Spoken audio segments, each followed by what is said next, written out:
Hey everybody, I have an update on the Jimmy 2 Skiff progress.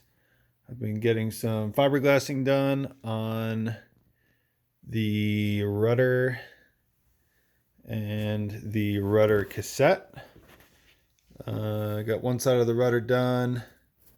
Actually, not done. One coat, and then I have, excuse me, the inside of the cassettes is fiberglassed, and I still have to drill out the holes and just make sure that I don't have too much binding here where it rotates with that through bolt there. That went fairly smoothly. It was a little tight, so I ended up having to sand off a little bit of the rudder to get it to move a little bit smoother in that cassette.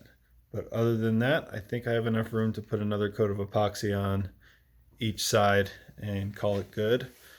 I got the centerboard laminated together, both of those pieces.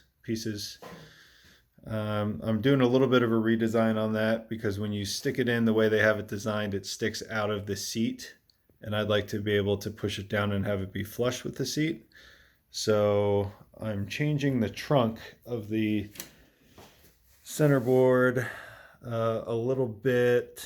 I won't explain that now, but I do have both of these fiberglass with 2 coats of epoxy on it because these are the inside parts of the trunk where that centerboard's going to be rubbing back and forth on. So for abrasion, they have you fiberglass the inside of those. So that's kind of in the works. It's been really cold here. I live in Colorado, so I've been doing that stuff inside. But now it's warmed off and I have a heater for the garage, so that's going to help. So the big news here is I got everything wired together, as you know if you've seen the other videos. But just tonight I got the breast hook in. So that's done and drying, and I got all of my, as they call them in the instruction manual, tack welds done in between the stitches. So you can see the stitches are still exposed. There's my scarf joint there. They're all still exposed, so once that dries I can pull all of those copper stitches out and the boat will be tack welded together, and then I can come back and continue on with the larger fillets. They call these kind of oversized cock seams, cock-like seams I guess, fillets. That's a 1/2 diameter fillet. So you put it on. I used a Ziploc bag, kind of as like a pastry bag. Put it on there, smoothed it out, and smoothed it out with the fillet tool that I just made from a scrap piece of plywood I had laying around. If you're familiar with the Jimmy 2 design, that center part of the bulkhead there gets cut out.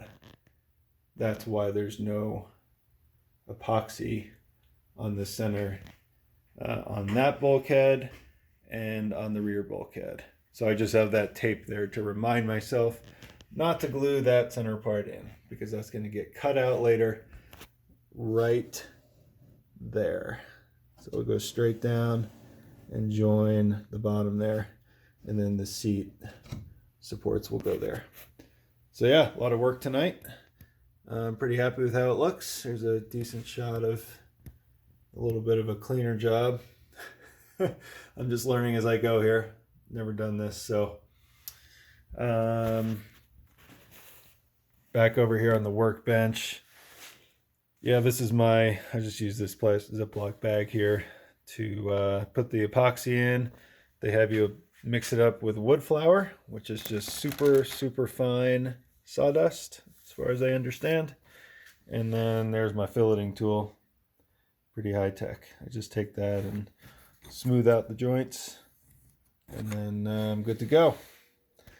One more note. There goes my heater. My epoxy, this is what I've been using. I mentioned this in the last video, I think. I have been going by weight instead of using the pumps. They're pretty accurate, but I feel like the weight might be just a little bit more accurate. Maybe that's over engineering it, I'm not sure, but I figured if I have it, I might as well use the scale. Trying to think if there's anything else here. I think that is pretty much it for now. So if you have any questions, again, leave a comment. down below, and I'll do my best to get back to you. Hope you enjoyed it. Take care. Bye-bye.